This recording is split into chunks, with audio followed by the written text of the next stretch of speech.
तो आज हम लोग, ठीक है, हमारे आसपास के चारों ओर के जो पदार्थ हैं, पहला पार्ट इसके बहुविकल्पी प्रश्नों को देखेंगे।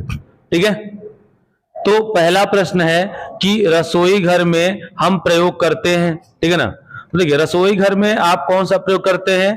तो देखिए, एक दिया है एलपीजी, एक दिया है एमआईसी, एक दिया है सीएनजी। देखिए, एलपीजी लिक्विफाइड पेट्रोलियम गैस, ये घरों में प्रयोग होता है।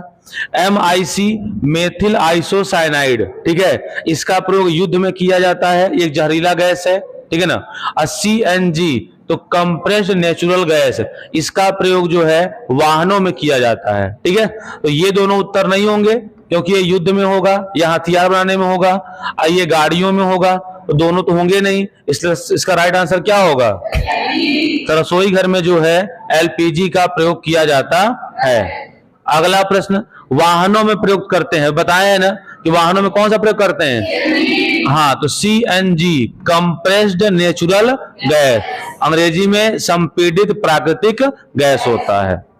ठीक है, अगला है कि बर्फ का गलनांक क्या होता है? तो बर्फ का गलनांक का मतलब बर्फ किस तापमान पर जो है वो पिघल जाता है। ठीक है ना।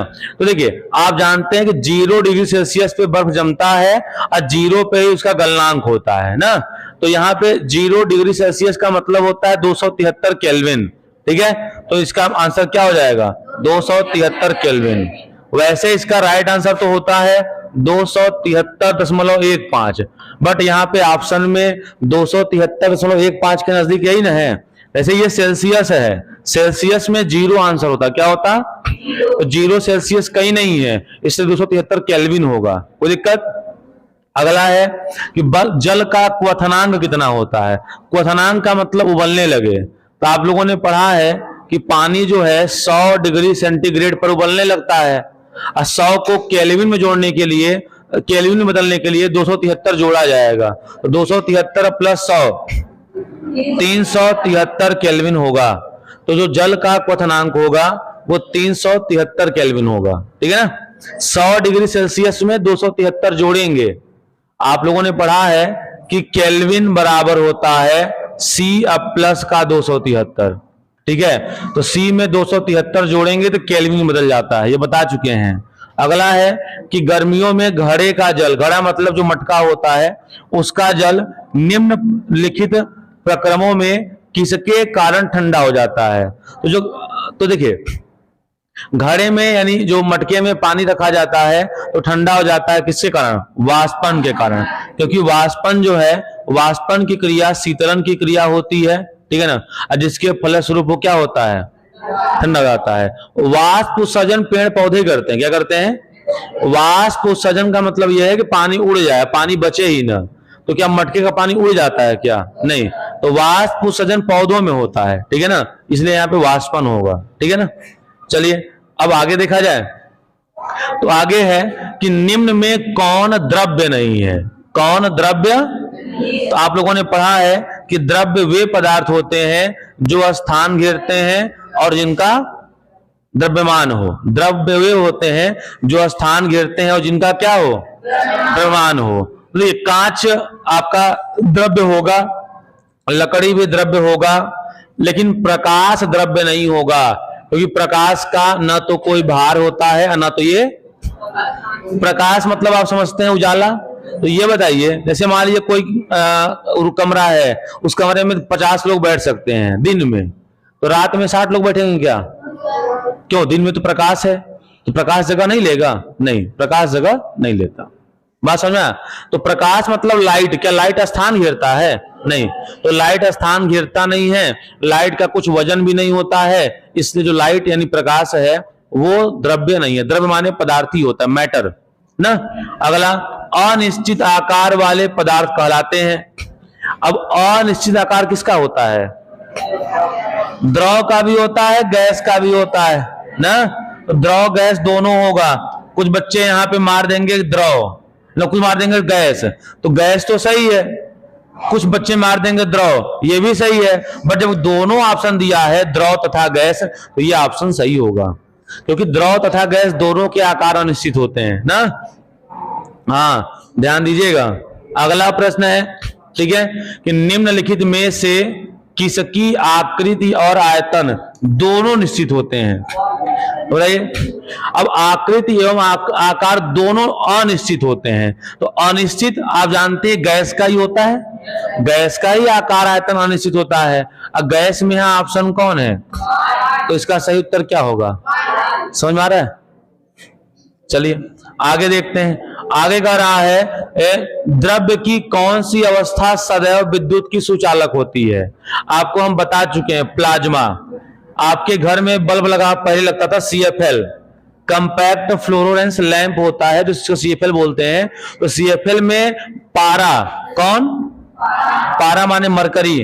तो CFL में जो मरकरी है वो प्लाज्मा अवस्था में ही होता है, जैसे उसमें बिजली जाती है चमकने लगता है, ठीक है ना। अब पारा बड़ा महंगा आता है, लगभग 1 ग्राम 5 या 600 का मिलता है, बहुत महंगा मिलता है पारा।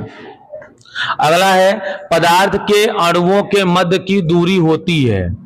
पदार्थ के अणुओं के मध्य की दूरी, अब गैस में न्यूनतम, गलत है। गैस में तो सबसे दूर होते हैं, तो गलत है। ठोस में न्यूनतम, यही सही है। ठोस में क्या होता है कि कणों के बीच की दूरी क्या होती है? न्यूनतम। आप लोगों ने पढ़ा है कि ठोस के कण अत्यंत पास पास होते हैं, यानी उनके कण पास पास होते हैं तो उनके बीच की दूरी न्यूनतम होगी। यही राइट आंसर है चारों ऑप्शन के हिसाब से ना। अगला है द्रव्य की गैसीय अवस्था में होती है, तो अधिकतम गतिज ऊर्जा, न्यूनतम गतिज ऊर्जा, स्थिर ऊर्जा, ये दोनों तो कभी नहीं होंगे। स्थिर ऊर्जा का कोई मतलब ही नहीं है, ठीक है ना। तो गतिज ऊर्जा या तो कम होगा या तो, अब आप जानते हैं कि गैस के अणु लगातार गति करते रहते हैं। जैसे अगर यहाँ पे हम परफ्यूम की बोतल ले आए, परफ्यूम खोल दें तो पूरे रूम में क्या होगा? फैल जाएगा। यानी गैस के अणु कंटिन्यू गति करते हैं, ठीक है ना। जैसे घर पे खाना बनता है तो खाने की महक आ जाती है, ठीक है, आप कहीं भी गली मोहल्ले में होते हैं भाग आते हैं ना। तो क्योंकि गैस के कणों की गतिज ऊर्जा क्या होती है? अधिकतम होती है। कोई दिक्कत? ये इसलिए इसका आंसर क्या हो जाएगा? ए। कोई दिक्कत? आगे देखिए, ठीक है ना। अगला प्रश्न थोड़ा सा बड़ा है तो ध्यान सुनिएगा।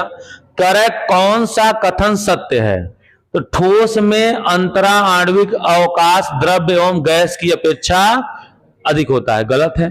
ठोस में कम होता है स्थान, द्रव में ठोस की अपेक्षा अंतरा आणविक स्थान कम होता है, ये सही है। ये भी गलत है। द्रव में ज्यादा होता है, द्रव दूर दूर ना होगा, और दूर दूर होगा तो ये अंतरावकाश स्थान क्या होगा? ज्यादा होगा। तो द्रव का ज्यादा होना चाहिए ठोस से, दोनों गलत हो गया। कह रहा है गैस में अंतरा आणविक अवकाश ठोस तथा द्रव से क्या होता है? कम, ये भी गलत कह रहा है। गैस में सबसे ज्यादा ना होता है, तो ठोस में अंतरा आणविक अवकाश द्रव एवं गैस की तुलना में सबसे कम होता है, ये सही है। क्योंकि गैस के अणु पास पास होते हैं तो अंतराणु का स्थान कम होगा, और बाकी दूर दूर होते हैं तो दूर ज्यादा होगा ना। अगला प्रश्न, किसी गैस के अणुओं की औसत गतिज ऊर्जा होती है। तो किसी गैस के अणुओं की औसत गतिज ऊर्जा होती है, क्या होती है? तो इसी पदार्थ के द्रव के अणुओं से कम, ठीक है, इसी पदार्थ के ठोस के अणुओं से कम। कम का कोई सवाल ही नहीं है। गैस की गतिज ऊर्जा सबसे ज्यादा ही होगा। शुरुआत के दोनों ऑप्शन कम कर रहा है, मतलब हो ही नहीं सकता ना। इसी पदार्थ के द्रव के अणुओं से अधिक, यानी आंसर नंबर सी क्या होगा? राइट होगा। कोई दिक्कत? एक और देख लेते हैं। द्रव को गर्म करने पर उसके कण पास आते हैं, गलत है, दूर होते हैं। क्योंकि द्रव को गर्म करेंगे तो क्या बनेगा? गैस। गैस के अणु तो दूर दूर ना होंगे, तो पहला गलत, दूर हो जाते हैं, ये सही है, ठीक, तभी तो गैस में बदल जाएगा वो। अगला, किसी ठोस को उसके गलनांक पर गर्म करने पर। अब अगर कोई ठोस है, ठीक है, और उसके गलनांक पर उसे गर्म करेंगे तो क्या होगा? तो कह रहा है कि उसके तापमान में वृद्धि नहीं होती, सही बात है। तापमान में वृद्धि होती है, गलत बात है। ये तीनों बातें गलत है, यही सही होगा। अगर उसके गलनांक तक पहुंच गए, तो गलनांक तक पहुंच गए तो क्या होगा? उसके तापमान में वृद्धि, उसका अवस्था बदलेगा। क्या बदलेगा? इसी उष्मा को हम बोलते हैं गुप्त उष्मा। क्या बोलते हैं? गुप्त उष्मा। समझ में? पूरा आ रहा है ना, रोकना नहीं है, ठीक। अब आगे देखा जाए, देखिए भाई आगे प्रश्न भी है, ठीक है ना। तो जिस ताप पर द्रव का वाष्प दाब वायुमंडलीय दाब के बराबर हो जाता है उस ताप को कहा जाता है, क्या कहते हैं भाई, उसे कहा जाता है क्वथनांक। क्या कहते हैं, यही परिभाषा है कि जिस ताप पर किसी द्रव का दाब वायुमंडलीय दाब के बराबर हो जाता है उस ताप को क्वथनांक कहा जाता है। क्या कहा जाता है, क्वथनांक कहा जाता है। और अगला है, किसी ताप पर गर्म किए बिना द्रव की सतह से अणुओं के धीरे धीरे वायु में मिल जाने की क्रिया को कहते हैं। ध्यान सुनिएगा, गर्म किए बिना द्रव की सतह से अणुओं के धीरे धीरे, सतह से वो गैस बनने लगेगा तो ये वाष्पन होगा। आपको बताए हैं कि जो वाष्पन है द्रव के सतह से शुरू होता है।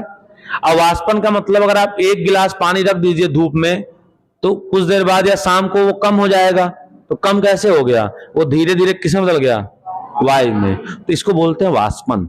क्या बोलते हैं, समझ में, वाष्पन है ये। देखिए विकल्प वाले प्रश्न में क्या है ना कि आप जो याद किए उसकी मेमोरी में पूरा यूज हो जाता है। इसका उत्तर आपके कॉपी में सीधे सीधे नहीं होगा, लेकिन जब आप विचार करेंगे तो सारा उत्तर आपके कॉपी में ही है। तो विकल्प वाले प्रश्न से ही होता है कि आपका जो ब्रेन है वो वाश हो जाता है, आप सोचने लगते हैं। अगला है जमने की प्रक्रिया में। अब जमने का मतलब होता है कि आप आ रहे हैं द्रव से ठोस, क्या आ रहे हैं, जमने का मतलब होता है कि आप द्रव स्टेट से किस में आ रहे हैं, ठोस में आ रहे हैं। अब द्रव में जो अणु है थोड़े दूर दूर होते हैं, क्या होते हैं, और ठोस में जो अणु है वो पास पास हो जाते हैं। अब क्या पूछ रहा है बताइए, कह रहा है अंतरा आणविक अवकाश अपरिवर्तित। गलत है, स्थान बदल जाता है भाई, स्थान बढ़ जाता है। गलत है, स्थान घट जाता है। ये दूर दूर है तो स्थान ज्यादा, अब पास पास आ गए तो स्थान घट न जाता है। तीसरा देखो, अंतरा आणविक अवकाश कम होता है, यही सही होगा, ऑप्शन नंबर सी। ये गलत है, ठीक है ना। अगला, ऊर्ध्वपातन द्वारा शुद्ध किया जाता है। तो भाई ऊर्ध्वपातन द्वारा कैसे शुद्ध करेंगे, जिसमें ऊर्ध्वपातन का गुण पाया जाए। क्या है वो, नौसादर का सूत्र होता है NH4Cl। इसका रासायनिक नाम है अमोनियम क्लोराइड। क्या नाम है, हाँ, अमोनियम क्लोराइड।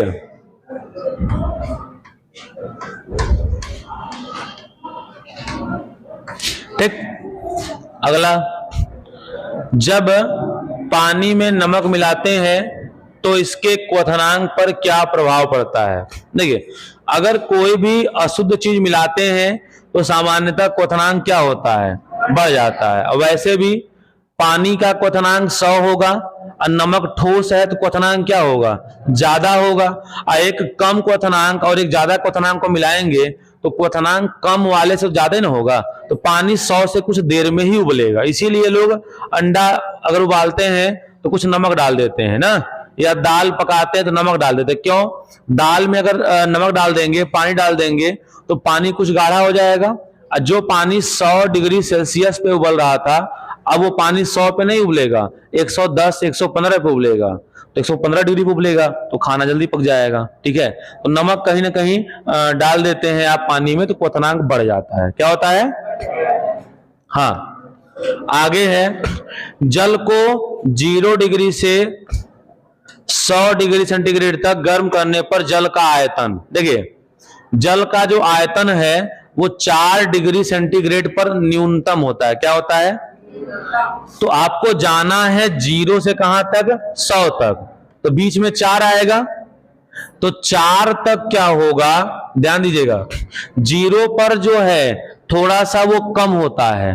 तो 4 तक जो, देखिए अब ये 0 से क्या होगा, 4 तक जो है घटता जाएगा। क्या होगा, घटता जाएगा। पूछ क्या रहा है, जल को 0 से 100 तक गर्म करने पर, 0 डिग्री से 100 डिग्री तक गर्म करने पर जल का आयतन, जल का, देखिए 0 से 4 डिग्री तक घटेगा, 0 से 4 डिग्री तक, 4 पे सबसे कम हो जाएगा, 4 पे सबसे और 4 पर होने के बाद बढ़ना शुरू हो जाएगा। तो पहले घटेगा फिर, याद रखिएगा जल का 4 डिग्री सेंटीग्रेड पर आयतन न्यूनतम और घनत्व अधिकतम होता है।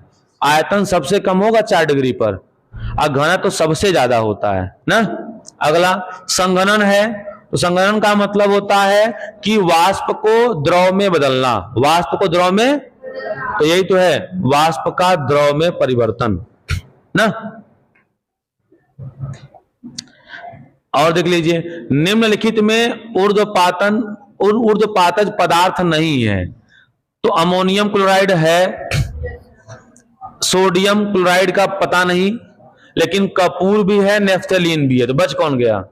तो सोडियम क्लोराइड जो है ऊर्ध्वपातज पदार्थ नहीं है। सोडियम क्लोराइड माने नमक। क्या नमक को गर्म करते हैं तो गैस में बदल जाता है क्या? नहीं। ऊर्ध्वपातज पदार्थ वे पदार्थ होते हैं जिन्हें जब गर्म किया जाता है तो सीधे गैस अवस्था में बदल जाते हैं ठोस से ना। तो इन तीनों में पाया जाएगा, लेकिन सोडियम क्लोराइड नमक में नहीं पाया जाएगा। कोई दिक्कत?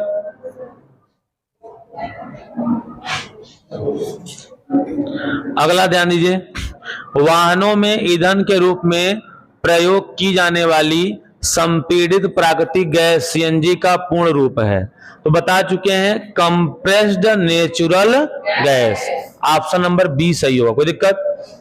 अगला कह रहा है, ठीक है, कि सीएनजी में मुख्य रूप से कौन सी गैस होती है, बताइए। देखिए सीएनजी की बात करें, ठीक है, तो यहां पे मुख्य रूप से देखिए आपका यही होगा, आइसोब्यूटेन होगा। वैसे मेथेन होता, बट मेथेन दलदली गैस है तो ये नहीं होगा। यहां पे आइसोब्यूटेन होगा। क्या होगा? आइसोब्यूटेन। कोई दिक्कत? अगला है एलपीजी का पूर्ण रूप बता चुके हैं, तो liquefied petroleum. Option number B होगा ना। तो इतने सारे हम लोगों ने विकल्प वाले प्रश्न देख लिए। एक और देखिए, हम खुरच सकते हैं। किसको खुरच सकते हैं? ठोस को। ठोस को खुरच, गैस कहां गैस है, खुरच के दिखाओ, कहां खुरच पाओगे? द्रव को कहां खुरच पाओगे? तो हम खुरच यानी स्क्रैच ठोस में ले आ सकते हैं, तो ठोस ना होगा।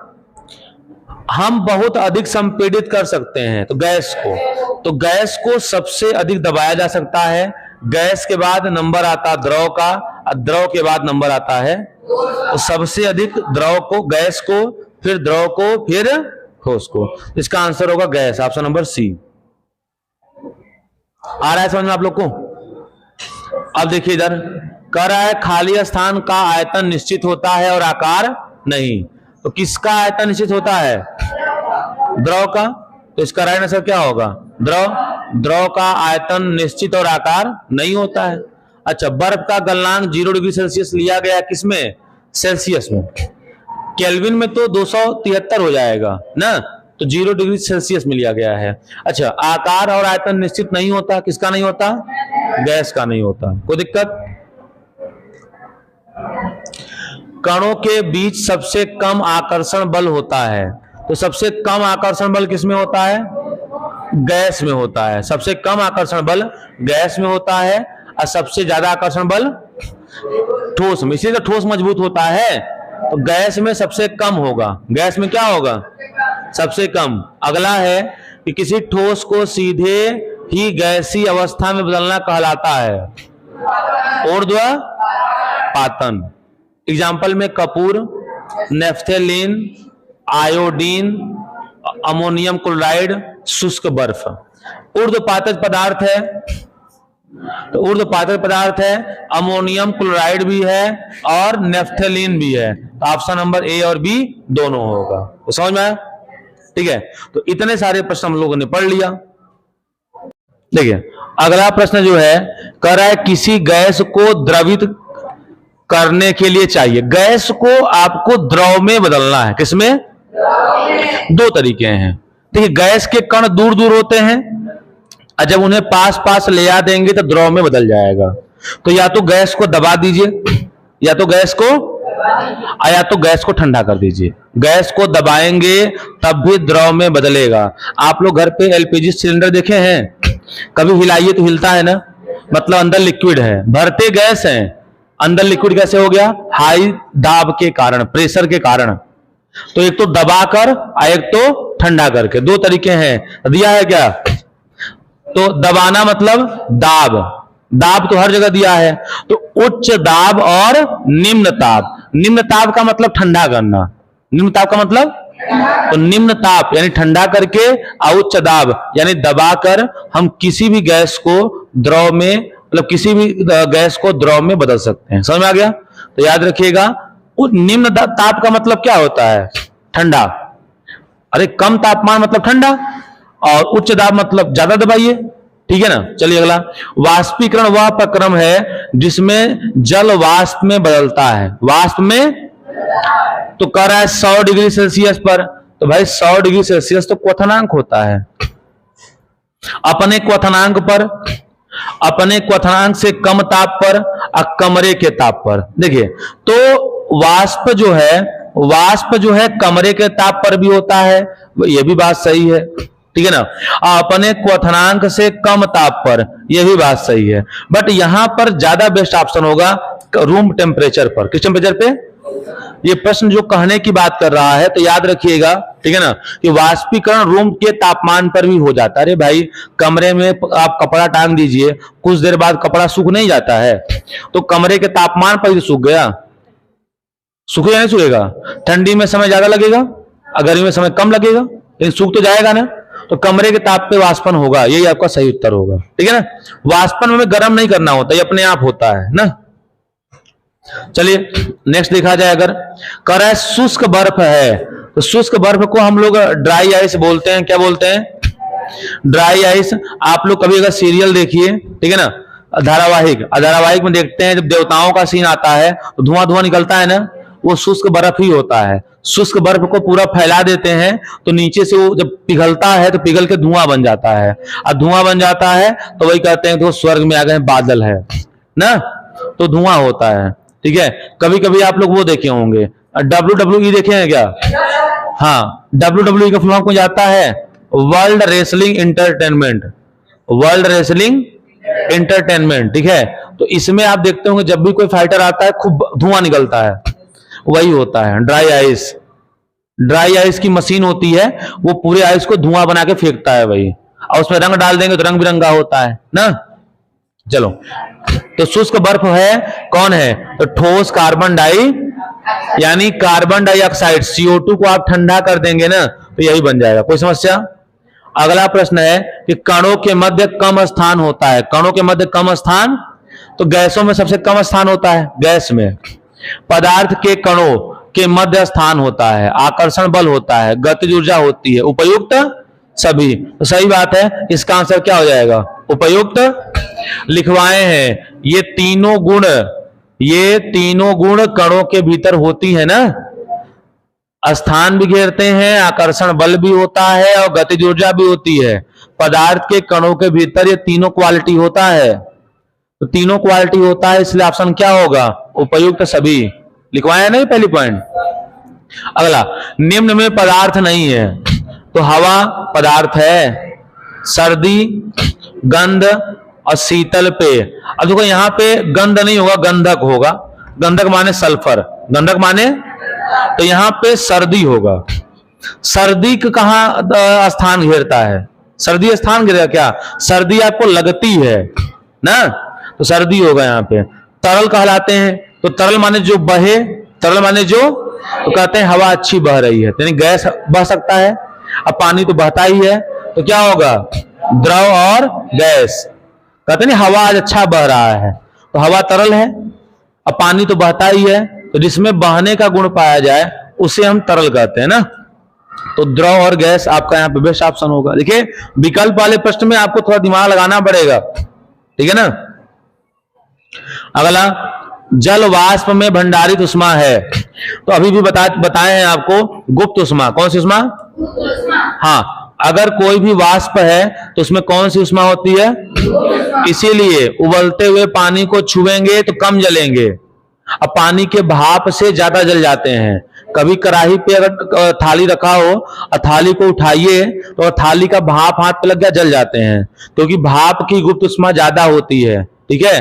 अब बल्कि गर्म कढ़ाई छू लेंगे तो उससे कम जलेंगे, गर्म कढ़ाई छू के हाथ खा लीजिए कम जलेंगे, लेकिन भाप छू लेंगे ज्यादा जल जाएंगे, क्योंकि भाप की गुप्त उष्मा ज्यादा होती है। गुप्त उष्मा को अंग्रेजी में बोलते हैं लैटेंट हीट, ठीक है ना। अब निम्नलिखित में कौन सा द्रव्य नहीं है, तो हवा द्रव्य है, रेत द्रव्य है, बादल द्रव्य है। ये ध्वनि नहीं है, ध्वनि एक प्रकार की ऊर्जा है, और ऊर्जा जो है पदार्थ नहीं होते। हम बोल रहे हैं ये द्रव्य है क्या, इतना हम बोल रहे हैं, अब तक क्लास भर गया होता हमारी आवाज से, जगह ही ना रहता इसमें ना, तो हमारी आवाज स्थान कहां गिर रही है। अगला, पंच तत्व में शामिल नहीं है। तो पंच तत्व आप लोगों ने पढ़ा होगा, आग, पानी, हवा, पृथ्वी, आकाश, यही ना है। तो विचार यहाँ पे पंच तत्व का नहीं है, ठीक है ना। अब अगला है, कौन अन्य से भिन्न है। तो सन्निहति मतलब किलोग्राम, सही है। तापमान माने केल्विन, सही है। और दाब का मात्रक पास्कल होता है, सही है। लेकिन तापमान का मात्रक जूल कहां से होने लगा, गलत है। तापमान से केल्विन न होता है, ये उष्मा जूल होता चल जाता, उष्मा जूल होता तो चल जाता, या ऊर्जा जूल होता तो चल जाता ना। अगला, पदार्थ के संबंध में कौन सा असत्य है। तो पदार्थ के कणों के मध्य रिक्त स्थान होता है, ये तो सही बात है। पदार्थ के कणों के बीच कोई बल कार्य नहीं करता, यही गलत है। पदार्थ के कणों के बीच बल कार्य करता है, समझ में आया। तो ये कह रहा है, तो यही आपका ऑप्शन इसमें इसके हिसाब से सही माना जाएगा। तो पदार्थ के कणों के बीच कोई बल नहीं कार्य करता, ये गलत है, कार्य करता है। ठोस में सबसे ज्यादा, गैस में सबसे कम। और देख लीजिए, अब है, निम्नलिखित में कौन सा कथन असत्य है। तो ठोस CO2 को उच्च ताप पर संग्रहित किया जाता है, और कपूर को गर्म करने पर गैस अवस्था में बदल जाता है, ये तो सही है। एसीटोन का प्रयोग नाखून पालिश करने में होता है, सही है। द्रव और द्रव्य की तुलना में गैसों की संपीड़ितता अधिक होती है, तो आपका ऑप्शन नंबर यहाँ पे ए सही होगा। क्या होगा, कपूर को, ठोस को उच्च ताप पे नहीं रखते हैं भाई, इनको लो ताप पे रखेंगे तभी तो होगा। अगर ये गर्म कर देंगे तो ठोस कहां रहेगा, ये तो ठंडा करेंगे तब ना ठोस पे होगा, तो ये ठंडा होना चाहिए। यहां थोड़ा सा गलत है, द्रव्य नहीं द्रव होगा। क्या होगा, द्रव। अगला, अगला कह रहा है कि निम्नलिखित में कौन सा पदार्थ ऊर्ध्वपातन की क्रिया को, तो एसीटोन होगा, क्योंकि बाकी दर्शाते हैं। और यहां पे भी CO2 नहीं होगा, ठीक है। यहां पे क्या होगा, ठोस। अब देखिए, अगर यहां ठोस नहीं है तो एसीटोन, लेकिन यहां पे यही होगा, ठोस CO2 होगा। क्या होगा, तब यह ऑप्शन सही माना जाएगा, तब आपका क्या हो जाएगा, एसीटोन होगा, ठीक है। CO2 नहीं, केवल ठोस CO2 होगा, तब जाके क्वेश्चन सही बनेगा, अदरवाइज क्वेश्चन गलत हो जाएगा, ठीक। अगला है, वाष्पीकरण की प्रक्रिया किन कारकों पर निर्भर करती है। तो उपयुक्त सभी आप लोग लिखवाए हैं। तापमान बढ़ाने पर वाष्पीकरण बढ़ जाती है। अरे गर्मी में कपड़ा जल्दी सूखता है और ठंडी में देरी से, तो गर्मी में तापमान ज्यादा होता है और ठंडी में तापमान कम होता है ना। पृष्ठतल, पृष्ठतल का मतलब कपड़े को फैला दिए तो जल्दी सूखेगा, और कपड़े को सिकोड़ दिए तो देर में सूखेगा ना।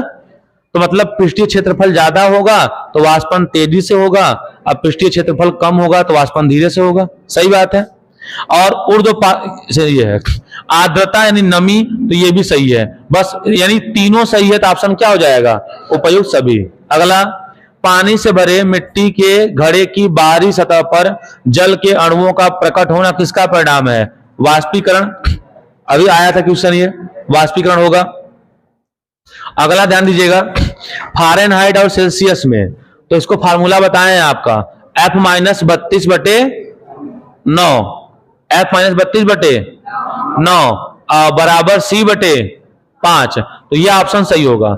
ये 32 प्लस का इधर आएगा तो हो जाएगा F-32, और 9 गुणा में इधर आएगा तो भाग में, और उधर बचेगा C/5। तो ऑप्शन नंबर आपका ए जो है इस हिसाब से सही होगा 95 करने पर। अगला, अणुओं की गतिज ऊर्जा का बढ़ता हुआ क्रम, तो सबसे ज्यादा गतिज ऊर्जा किसमें होती है, गैस में, और सबसे कम, यही सही है, सबसे ज्यादा गैस में, सबसे कम ठोस में ना। प्रेशर कुकर में दाल शीघ्रता से पक जाता है, क्यों। तो दाब बढ़ने से जल के क्वथनांक का क्या होता है? अधिक। तो ऑप्शन नंबर क्या सही होगा? ए। क्योंकि ऑप्शन नंबर ए सही होगा, क्योंकि वायुमंडलीय दाब बढ़ने से क्वथनांक बढ़ जाता है, और क्वथनांक बढ़ने से जो पानी 100 पे उबलना चाहिए अब वो 140 पे उबलेगा। किस पे उबलेगा? अब बताइए, 100 डिग्री पर डाले हुए हैं दाल, तो देर में पकेगा, 140 है तो जल्दी से। अरे गुनगुने पानी में आलू रख दीजिए, गुनगुने पानी में, एक उबलते हुए पानी में, आप बताइए जल्दी कौन उबलेगा? उबलता, क्योंकि ज्यादा गर्म है, तो ज्यादा गर्म पानी ज्यादा गर्म हो जाता है ना। तो ऐसे समझिए ऑप्शन नंबर ए। अब बाकी क्वथनांक क्या होता है पढ़ाए हुए हैं। कौन सी वस्तु पदार्थ नहीं है? जानते हैं आप लोग? प्रकाश होगा। कौन सा ऑप्शन होगा? प्रकाश। तो यहां जो प्रकाश है पदार्थ नहीं है, ये क्वेश्चन आ चुका है। 27 डिग्री सेल्सियस को केल्विन में बदलिए, तो इसमें 273 जोड़ दीजिए। क्या जोड़ दीजिए? तो 27 प्लस 273 यानी आ जाएगा 300। क्या आ जाएगा? तो 300 है केल्विन। शुष्क बर्फ है, क्या है? ठोस कार्बन डाइऑक्साइड। देखिए कार्बन डाइऑक्साइड दिया था लेकिन ठोस कार्बन डाइऑक्साइड होगा। सामान्य दाब पर जल का क्वथनांक होता है कितना? 100 डिग्री सेल्सियस या 373 केल्विन ना। अगला है, ऊर्ध्वपातन द्वारा शुद्ध किया जाता है नवसागर को। जिस ताप पर द्रव का वाष्प दाब हो जाता है क्वथनांक कहलाएगा। एक वायुमंडलीय दाब जो है किसके बराबर होगा? बताइए। तो एक वायुमंडलीय दाब आप लोगों ने 8 में पढ़ा था, ठीक है, 1.01 इंटू 325 इंटू 10⁵ होता है। याद रखिएगा, ये याद करने वाला पॉइंट है, 10⁵5 पास्कल होगा ना। आगे देख लेते हैं हम लोग। अगला क्वेश्चन है, ठीक है, कि निम्नलिखित में द्रव्य नहीं है तो प्रकाश स्थान घेरता है, तो ठोस द्रव गैस तीनों। अंतरा आणविक आकर्षण बल सबसे प्रबल होता है ठोस में। किसमें? आकृति तथा आयतन निश्चित होते हैं किसमें? तो लकड़ी के गुटके में, क्योंकि लकड़ी का गुटका ठोस है ना। अंतरा आणविक आकर्षण बल नगण्य होता है गैसों में। किसमें होता है? गैस में। द्रव्य की कौन सी अवस्था सदैव सुचालक होती है? प्लाज्मा। बहुत बढ़िया, ये रिपीटिंग क्वेश्चन था ना। ये देखिए थोड़ा कठिन प्रश्न है ये। द्रव्य की गैसीय अवस्था में होती है, द्रव्य की गैसीय अवस्था में होती है, तो गैसीय अवस्था में जो गतिज ऊर्जा है वो अधिकतम होती है। क्या होती है? अधिकतम। अगला है रसोई घर में प्रयुक्त होता है, क्या होता है बताइए? हाँ, तो रसोई घर में जो है एलपीजी प्रयुक्त होता है। क्या होता है? एलपीजी माने लिक्विफाइड पेट्रोलियम गैस। कोई दिक्कत? ठीक है ना, पूरा आ रहा है जी। चलिए अगला है, अंतरा आणविक स्थान अधिक होता है, तो स्थान किस में अधिक होगा? गैस में। गैस के अणु दूर दूर होते हैं इसलिए गैस ऑप्शन होगा। अगला है, निम्न में से किसका आयतन निश्चित होता है? द्रव और ठोस दोनों का। तो द्रव और ठोस यही है, जल द्रव है अब बर्फ ठोस है। वाहनों में प्रयोग होता है सीएनजी, युद्ध में, घरों में, सांस में O2। सांस O2 न लेते हैं। चलो, कुछ पदार्थों को उनके कणों के मध्य अंतरा आणविक आकर्षण बलों के बढ़ते हुए क्रम में लिखा गया है। तो बढ़ते हुए क्रम का मतलब यह है कि सबसे पहले गैस होगा, नहीं स्थान बोला है ना, अच्छा आकर्षण बल, तो सबसे पहले गैस होगा और सबसे बाद में ठोस। तो गैस किस में है? देखो ये है गैस, ऑक्सीजन गैस है और चीनी क्या है? ठोस है। अगला, जिस ताप पर द्रव का वाष्प दाब वायुमंडलीय दाब के बराबर हो जाता है उसे क्या कहते हैं? क्वथनांक। रिपीटिंग क्वेश्चन है। बहना तरल पदार्थों का एक विशेष गुण है, तो कह रहा है कि कौन सा कथन सत्य है? तो देखिए, केवल गैसें तरल पदार्थों की भांति व्यवहार करती हैं? नहीं भाई, गैस और द्रव दोनों करती हैं। तो गैस और ठोस करती हैं? नहीं भाई, गैस और द्रव करती हैं। गैस और द्रव करती हैं, हाँ सही है ना। द्रव को गर्म करने पर उसके कण, तो अब 2 मिनट और, तो अगर द्रव को गर्म करेंगे तो उसके कण भाई दूर दूर जाएंगे, तब तो गैस में होगा। तो क्या होंगे? दूर दूर हो जाते हैं। 2-3 मिनट और देख लीजिए।